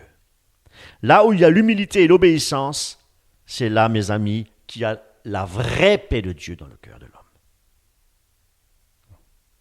Maintenant, comment régler ce problème d'orgueil, de jugement charnel? Je dirais, c'est un esprit de jugement. Il faut se débarrasser de ça. Quelqu'un qui critique, il le fait tout le temps. C'est un esprit. Il faut briser ça. Il faut apprendre à ne plus être dépendant de cet esprit-là. Voyez-vous? Déjà, il faut comprendre que nous ne pouvons rien faire sans la grâce de Dieu. Donc, nous ne pouvons pas vaincre l'esprit de jugement par nos propres forces. Frères et sœurs, aimer ceux qui nous entourent, et encore en plus nos ennemis, c'est quelque chose qui ne vient pas naturellement de nous. C'est quelque chose qui ne vient pas de notre cœur. Jésus nous a dit, aimez vos ennemis, faites même du bien à ceux qui vous détestent, à ceux qui vous haïssent. Priez Dieu pour aimer quelqu'un, surtout quelqu'un qui nous a blessés, quelqu'un qu'on a du mal à supporter. C'est pas facile du tout. C'est pas facile. Ce n'est pas comme demander à Dieu une bénédiction, comme je vous ai dit tout à l'heure, matérielle ou une protection personnelle. Non, prier pour demander à aimer notre prochain, c'est être prêt à reconnaître ses propres faiblesses et son orgueil. Pourquoi? Parce qu'on n'a pas envie de prier pour ceux qui nous persécutent. On n'a pas envie de prier pour ceux qui nous font du mal, ou ceux qui nous jugent, ceux qui nous critiquent, ceux qui nous détestent, ceux qui parlent sur notre dos. On n'a pas envie de prier pour eux. C'est qu'il y a encore de l'orgueil dans notre cœur. Il n'y a pas d'amour dans notre cœur. Parce que nous devons être obéissants à Dieu. Quand Dieu nous dit que nous devons prier pour nos ennemis, et si nous ne le faisons pas, c'est que nous n'avons pas encore l'amour de Dieu en nous. Parce que Dieu, lui, il a donné sa vie pour toi et pour moi, sur la croix de Golgotha. Il a supporté toutes choses. On lui a craché au visage. On l'a insulté. Seigneur, pardonne-les. Bénissez. Il les a bénis. Et c'est pourquoi aujourd'hui, il vient et il veut te bénir, le Seigneur. C'est pourquoi nous devons arrêter. Nous devons arrêter de juger d'une manière négative, de critiquer. 1 Corinthiens, chapitre 13, versets 4-5. La charité est longanime, la charité est serviable, elle n'est pas envieuse, la charité ne fanfaronne pas, ne se gonfle pas, elle ne fait rien d'inconvenant, ne cherche pas son intérêt, ne s'irrite pas, ne tient pas compte du mal, elle ne se réjouit pas de l'injustice, mais elle se met dans la joie, dans la vérité, elle excuse tout, elle croit tout, elle espère tout, elle supporte tout. Voilà ce que nous devons rechercher, l'amour. L'amour de Dieu, nous devons chercher, avant toute chose. À quoi sert-il d'avoir le don de prophétie, de parler en diverses langues, de chasser les démons? Si je n'ai pas l'amour, je ne suis rien. Voyez-vous? Parce que s'il n'y a pas d'amour, il n'y a pas de fruit. Parce que le fruit vient de l'amour de Dieu. Et celui qui ne porte pas de fruit, même s'il prophétise, même s'il chasse les démons, Jésus dira, je ne te connais pas. Voilà.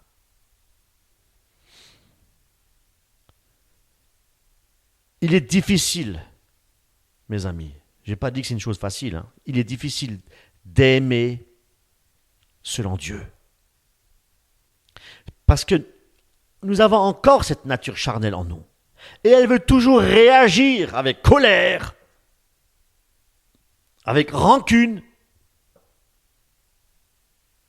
et porter des jugements.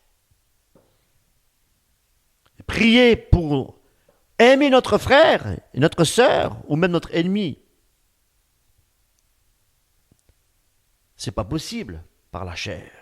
C'est pourquoi nous devons demander à Dieu de changer notre cœur, de remplacer nos ressentiments par la patience, le pardon et la compassion. Et ça, c'est une prière que Dieu va exaucer. Parce que c'est prier selon sa volonté. Demander l'humilité dans notre cœur, demander d'avoir un cœur qui aime son ennemi. C'est prier dans la volonté de Dieu, mes amis. C'est ça, prier selon la volonté de Dieu.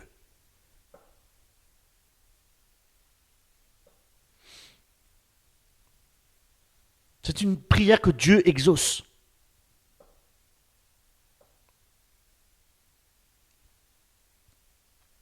Mais ce qu'il faut savoir aussi, c'est que c'est une prière qui demande beaucoup de persévérance et une prière qui demande beaucoup d'humilité.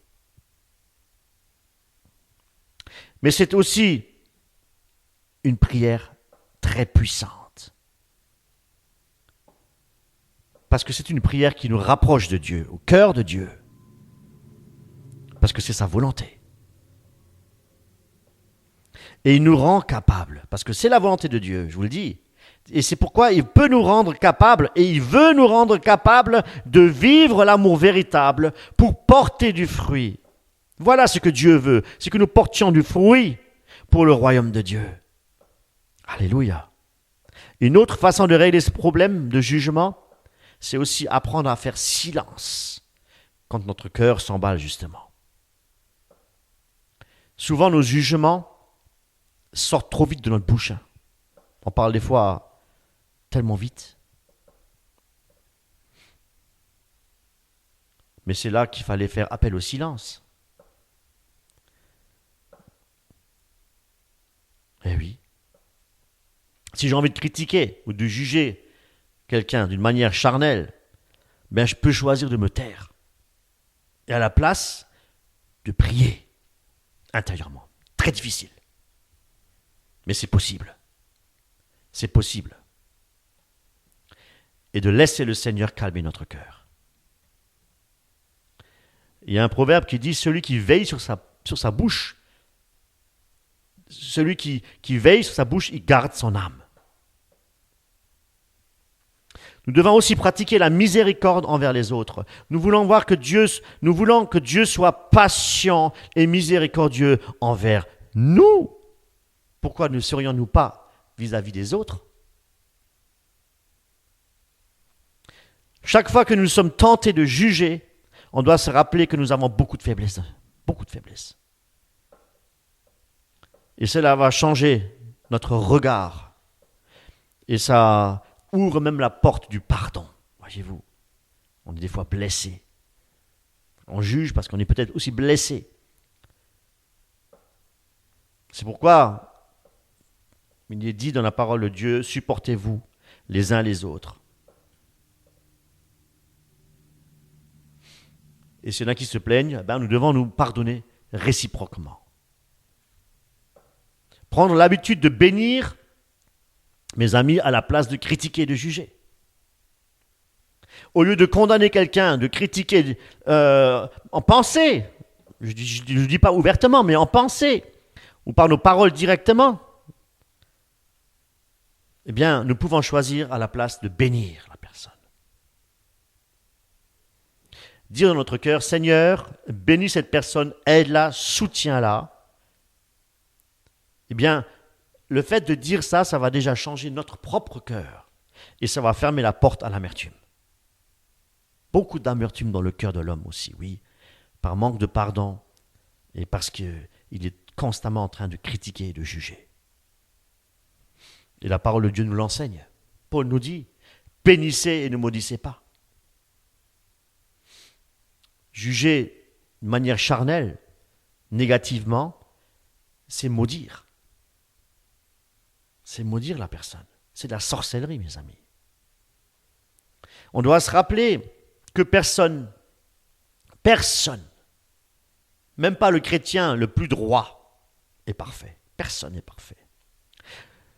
Nous ne connaissons, on ne peut pas connaître les épreuves des gens s'ils n'en parlent pas. On ne peut pas connaître leurs blessures intérieures. On ne connaît pas leur combat intérieur. Et chacun avance à sa façon, chacun avance à son rythme. Et Dieu travaille dans le secret du cœur. Et reconnaître cela, c'est ça qui va nous garder dans l'humilité. On veut être humble, donc nous devons arrêter de juger, critiquer notre prochain.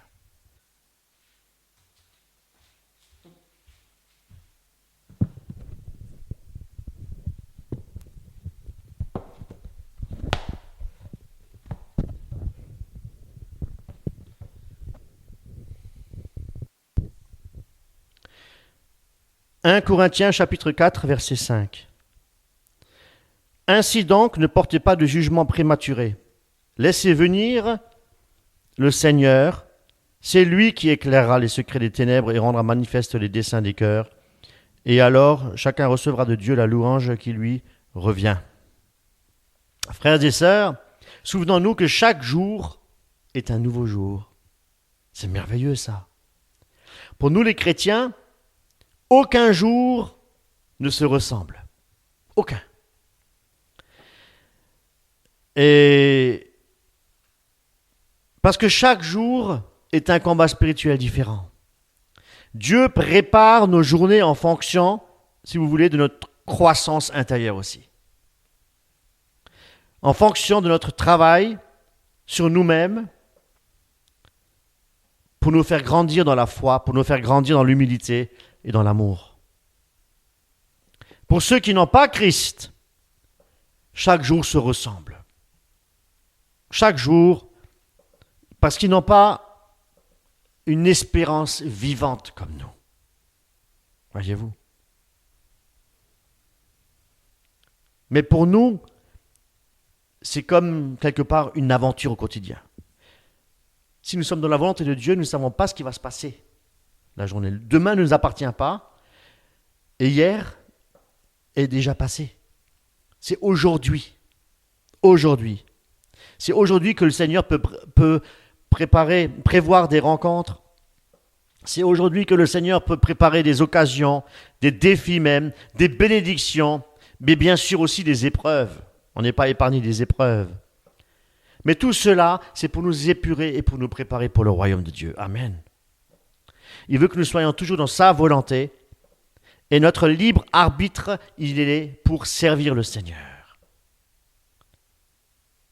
et pas pour pécher.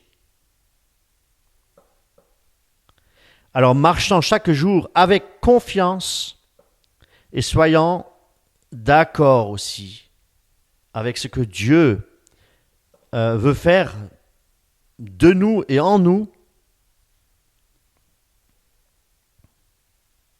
et au travers nous. Que notre cœur reste vigilant.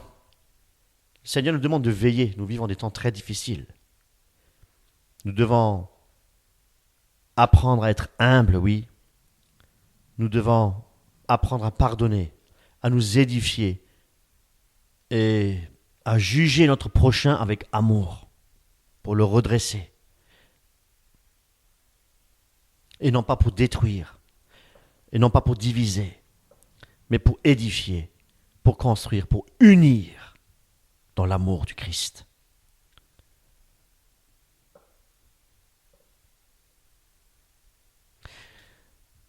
Et je finirai avec Philippiens,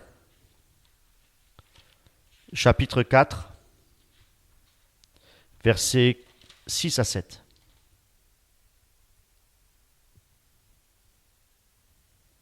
N'entretenez aucun souci, mais en tout besoin, recourez à l'oraison et à la prière.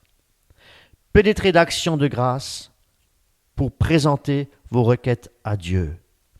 Alors la paix de Dieu, qui surpasse toute intelligence, prendra sous sa garde vos cœurs et vos pensées dans le Christ Jésus.